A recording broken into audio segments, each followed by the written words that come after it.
હાલો રામ રામ સીતારામ જય રાજ મજામાં. જય ગુરુદેવ, જય મા ગુરુદેવી, જય નાથા ભગત. આજ છે ને જો આ ફૂલડા દેખે તમને ખબર તો પડે ગઈ. આ ફૂલડા કોઈ મંદિર કે આપણે નથી રહ્યો. મારો કહેવાનો હેતુ એ છે કે જો આ ફૂલડા છે ને એમાંથી સુગંધ આવે ને આપણે બધાની ખબર છે. હોને જેવી પ્રકૃતિ પ્રમાણે સુગંધ ફેલાવે એનું કારણ કામ છે ખબર છે કે એ છે ને બધી પાંખડીઓ તમે જોવો લ્યો ભેગીયું છે ને એ જ્યાં સુધી પાંખડી ભેગ્યું છે ને ત્યાં સુધી એની પોતાની ફોરમ ફેલાય છે. પાંખડીઓ તમે જોજ્યું કરી નાખો એટલી ફોરમ એમાંથી વહી ગયા છે. તો એ ફૂલનું આપણે એ કહીએ કે તમે પણ જે પાંખડીઓ અમારી ભેગી હોય ને એ જ રીતે તમે કે ભેગા રહ્યો હોય કે તમે ક્યાં નીકળ્યા રહ્યો હોય કે હપેલ રહેતા ને એને હિસાબે તમારી ફોરમ નથી ને ફૂલ કરતાં આપણે મનુષ્યની ફોરમ છે ને બહુ મોટી છે. ફૂલમાં સવારની ઘડીએ છે ને એક સારું ફૂલ હોય ને તંદુરસ્ત હોય 1 કિલોમીટર સુધી એને સુવાસ ફેલાવે ને માણસ જો આપણો સારો હોય ને એક આખા દુનિયામાં સુવાસ ફેલાવે. પણ આપણે હપેન નથી રહેતા. એ ફૂલનું કહેવાનું એ થાય કે તમે હપેન રહ્યો તો અમારા નજીક પાંખડી જો જૂઠ છે, આપણી જૂઠ નથી રહેતા.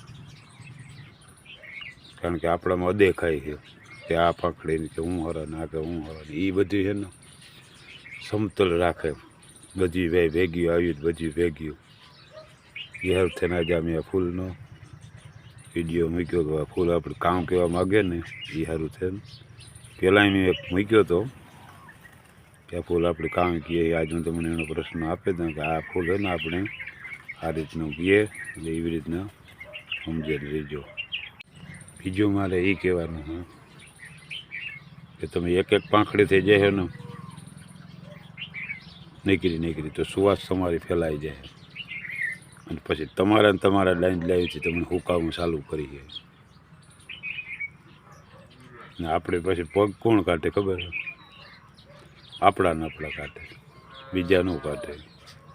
કારણ કે આપણે એક પાંખડીમાંથી સુવાસ જાતી રહે એટલે બીજી પાંખડી કહે કે એવું મૂકે દે.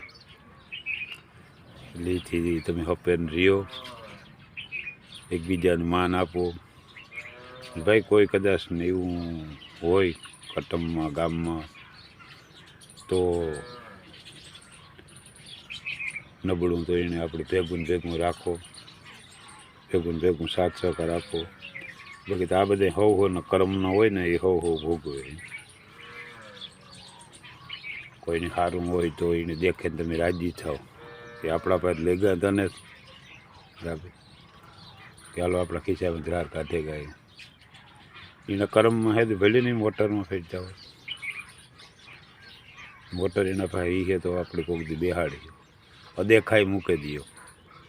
અદેખાઈમાં આપણે છે ને સુવાસ ફેલાતી બંધ થઈ ગઈ. એટલે તમે જુઓ ભાઈઓનો ને બેન ભાઈનો ને મા બાપનો ને બાપ દીકરાનો ને આવો સમય થયો કે જે આપણે તોય સમજણ છતાંય નથી આવતી. કેવા સારું નથી આવતી કે અણસમજાય આપણામાં હે. ફૂલ આપણે એ સારું સેતવે ભાઈ તમે આવી રીતનું જૂથમાં રહ્યો.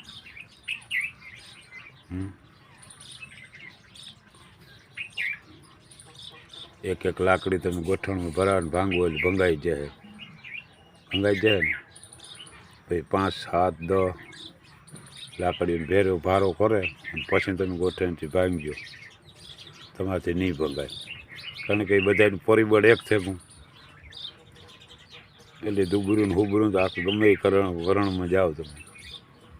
દુબરું ને હુબરું તો હોય. દુબરું હોય તો એને તમે ભેગા લેતા જાઓ. કારણ કે તમારું હોય ને બીજાનો તો ને. તો એને તમે ભેગો ને ભેગો રાખો, હપેન રાખો. એ માણસ પર દુબરો એ પણ એની રીતે કાયમ આવતો હોય.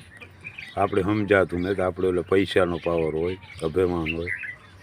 એટલે અભિમાન મૂકી દો. પૈસો માણસની જ થાય, બીજા કોઈની નથી થતો. ગાર સમય બદલે જાય. હમણાં જો આપણે બદલે ગયો ને સમય, એ આપણે ઝાકડામાં નહોતા સમતા. ખેડૂતના દીકરા બધા એટલા થાય ને એટલા થાય. પછી જુઓ કંઈ આપણે વાંહે વેચ્યું કામ આપણે અભિમાન કીધું કંઈ કાંઈ આવ્યું. મારું એ જ કહેવાનું છે કે જ્યાં ફૂલ છે ને સુવાસ ફેલાવે એ તમે સુવાસ ફેલાવો એટલે તમને મજા આવી છે. તમારી સુવાસ પલામાં ફેલાશે. ફૂલ આપણે એ કહેવા માગે પણ આપણે સમજતા નથી. ઠાવકું ફૂલ ઠાવકું ફૂલ કાંઈ કહે ને એ સમજવાની ખાસ આપણી જરૂર છે. જો આ પેરુડીમાં એટલા પેર આવ્યા ને ત્યાં હેઠી નમે ગઈ. જો આ પેર જ છે ને. જો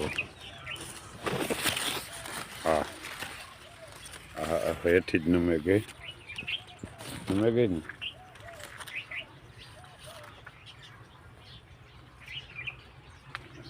એ આપણે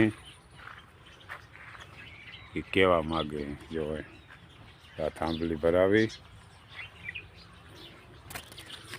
જો એ હે ને પેરુડી અહીં કહે કે જો આપણામાં ઓલું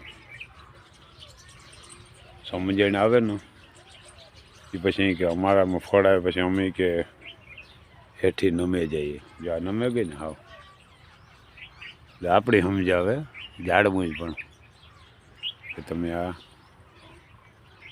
નકર એની કે મજા નથી આવતી હેઠું નમે જવાની. પણ એ કહે કે સમજણ આવ્યા પછી હે ને તમે હેઠું નમે જાવ એટલે નમવામાં મજા આવે. એટલે આપણે માણસને એ સારું સમજાવે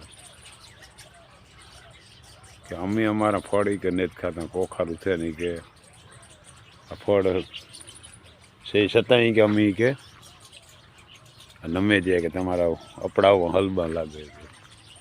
આપણી એક જ એવી જાત કઠોર છે.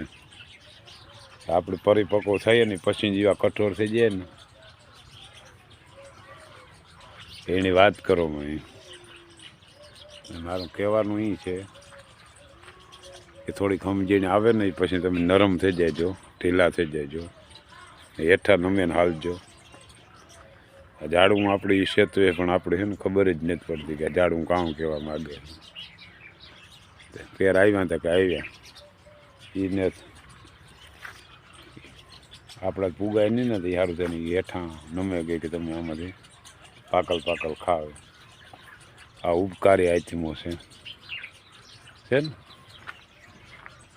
એ ઝાડવું ને પોતાના ફળ નથી ખાતું રે, ઉપકારે જેનો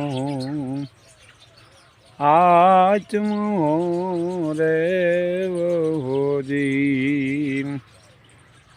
આ ઝાડવું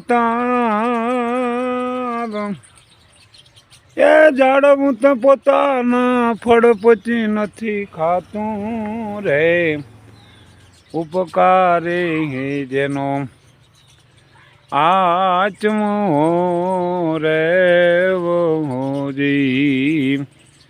એ ઉપકારી જેનો આચમો રે હોજી. જો ગાય છે ને એ પણ આપણે છે ને કંઈક કહેવા માગે. હિસાબ કરો હવાઈથી સાંજ સુધી વનવગડામાં રખડે, પોતાનું પેટીયું ભરે. જો સારું સરિયાણ હોય તો વાંધો ન આવે. સાંજ થાય તો એ ધરાઈ જાય. ન કરી તો ભૂખીને તેડી સાંજ સુધી ટાઢને તેડકો વેઠે અને સાંજી આપણા સારું આપણા છોકરાઓ સારું દૂધ લઈને આવે ને આપણે કોઈક દી વિચાર થવો જોઈએ કે આ બધા ઉપકારી છે, આપણે એક જ એવા છે કે ઉપકાર આપણે કોઈ માથે જ કરે અને પાછો કરીએ જ ને તો બજારીને હેરીને ગલીને ગાવ્યા રાખીએ. આ મૂંગે મોઢે સહન કરે એ છતાં પાછો કોઈની કંઈ કહેતા ને આને ઉપકારી આત્મો કહેવાય. કે આ ઉપકારી આત્મો હોય.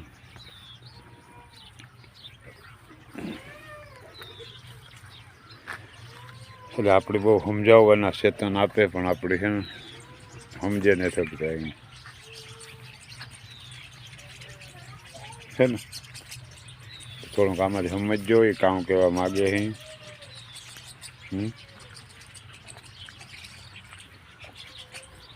બધે આખી વનસ્પતિ છે એ આપણે કહેવા જ માગે તો આપણે એમાંથી કંઈ ગોતતા નથી. એ ગવલડી તો પોતાના દૂધ નથી પીતી રે, ઉપકારે જેનો આત્મો રેવો જી. ગવલડી તાં એ ગવલડી તો પોતાના દૂધ નથી જોને પીતી રે, ઉપકારે જેનો આત્મો રેવો જી. ઉપકારે જેનો આત્મો રેવો જી.